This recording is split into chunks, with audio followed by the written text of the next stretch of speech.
Saking taman agur saka Dewi Sinta diculik dening Rahwana lan dijaga dening raksasa.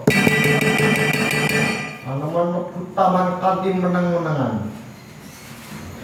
Duh, iki mesti Dewi Sinta gawanipun Prabu Rama. Wajengane ayu lan sekti pancen cocok karo pawarta. Sugeng enjing Gusti Dewi, panjenengan punika Dewi Sinta garwanipun Prabu Rama ta? Tenan, aku Dewi Sinta. Sira sapa dene wani mlebet ing taman iki sing dikepung raksasa? Kula Anoman, utusanipun Prabu Rama.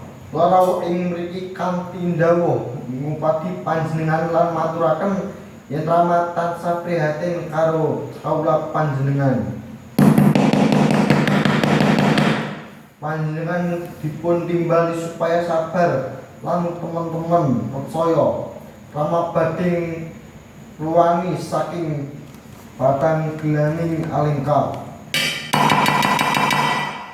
Dene sira wahai wanara, kok iso mlebet menyang kene? Apa ora wedi karo prajurit-prajurit Rahwana?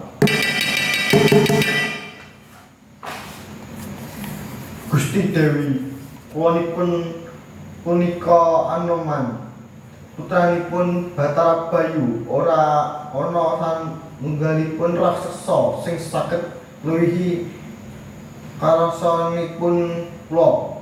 Kula tindak ing kene nganggo kawicaksanaan lan kasten kanthi niat marginaken panjenengan. Yen menika atur nuwun sanget sira lanceng kepriye nimbali Rama.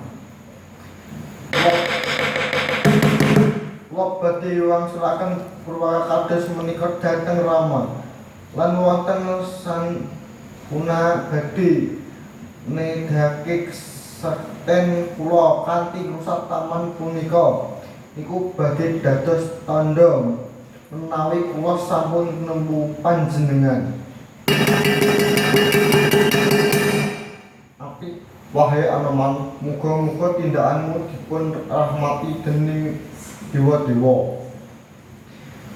Nyuwun Gusti Dewi, panjenengan nyuwun sabar. Rama badhe rawuh tinggal sakniki, kula badhe wangsul sugeng enjing.